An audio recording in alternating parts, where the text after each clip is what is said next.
Eckhart Tolle's The Power of Now, A Guide to Spiritual Enlightenment is a spiritual self-help book that guides readers toward inner peace and enlightenment by emphasizing the importance of living fully in the present moment.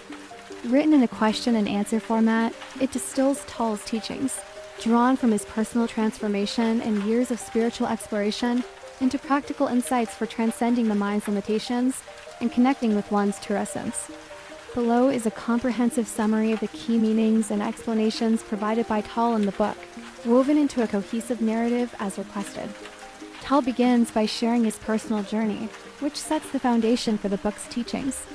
Born in Germany in 1948, he endured years of anxiety and suicidal depression until, at age 29, he experienced a profound spiritual awakening. One night, overwhelmed by dread, he felt himself falling into a void, hearing the words, "Resist nothing," within. This epiphany dissolved his former identity, leading to a state of joy and presence that transformed his life. He spent years as a vagrant mystic, living in simplicity before becoming a spiritual teacher. This experience informs his core message.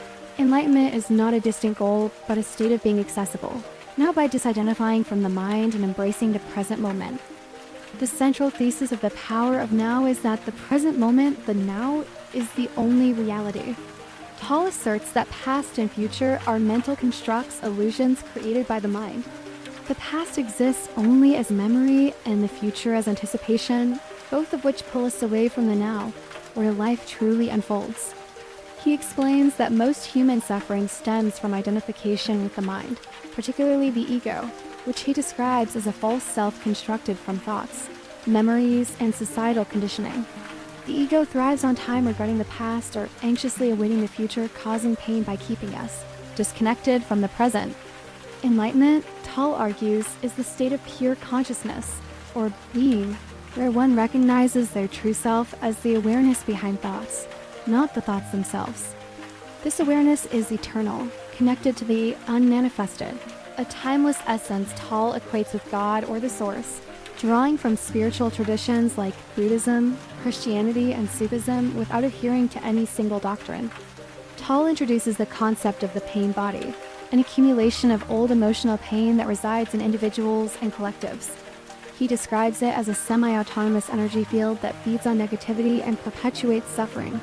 The pain body activates during moments of emotional distress, hijacking thoughts and behaviors, often manifesting in cycles of anger, fear, or sadness.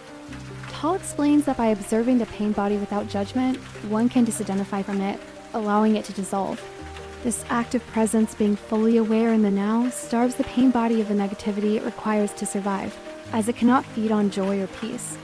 He emphasizes that pain can only feed on pain, and by accepting the present moment, even when it feels uncomfortable, one can transcend suffering.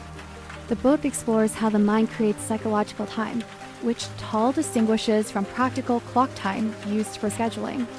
Psychological time is the compulsive mental chatter that dwells on past regrets or future worries, obscuring the now's clarity. He argues that problems only exist in the mind's projections. In the present moment, there are no problems, only situations to be addressed or accepted. To escape this mental trap, Tolle advocates disidentifying from the mind by observing thoughts without attachment, recognizing the voice in the head as separate from one's true self. This practice strengthens consciousness, allowing the light of awareness to grow. He suggests simple techniques, such as focusing on the breath, paying attention to routine actions like walking, or connecting with the inner body, the felt sense of aliveness within as portals to presence. Tolle also addresses the ego's role in perpetuating suffering.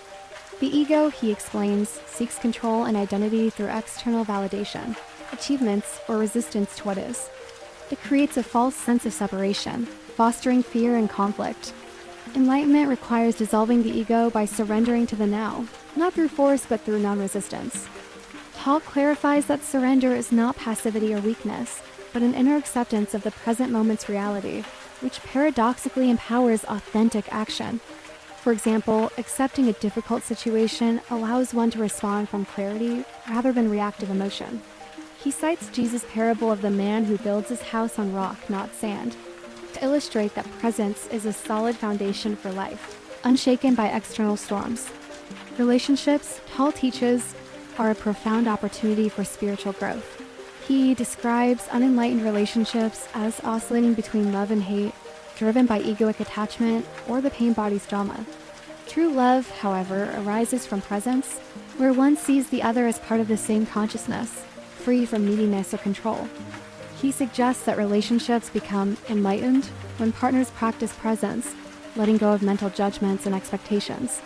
Tolle also touches on controversial ideas, like the role of menstrual cycles in women's spiritual awakening, suggesting they can connect women to universal rhythms, though this has drawn criticism for being speculative.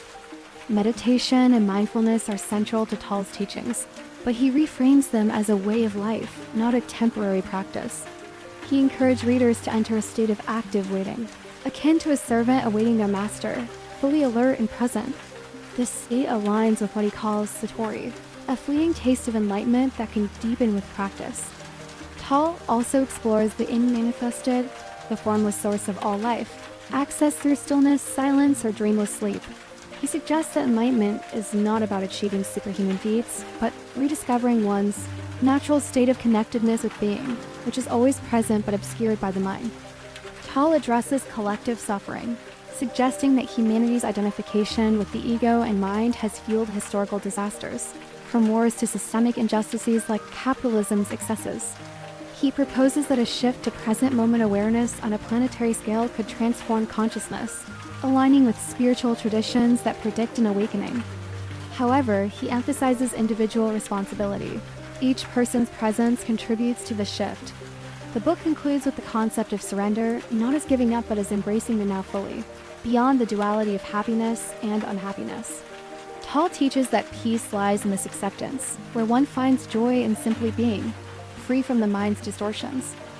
Critics have noted the book's dense, repetitive style and esoteric concepts, like the pain body or Tolle's claim of collective responsibility for historical atrocities, which some find overstated. Others, including Oprah Winfrey and Deepak Chopra, praise its transformative clarity, with over 16 million copies sold globally by 2025. Tolle acknowledges his teachings draw from universal spiritual truths, not tied to any religion, making them accessible yet challenging for those attached to analytical thinking. He invites readers to pause after key passages, feeling the truth within, as the words are signposts to a state of consciousness that must be experienced, not just understood. In essence, the power of now is a guide to awakening from the illusion of time and ego, rediscovering the eternal now where joy, peace, and enlightenment reside. Tolle's message is simple yet profound. By living fully in the present, one can transcend suffering, connect with their true essence, and transform their life and relationships. The journey requires courage to let go of mental habits, but the reward is a state of being where one is complete, present, and free.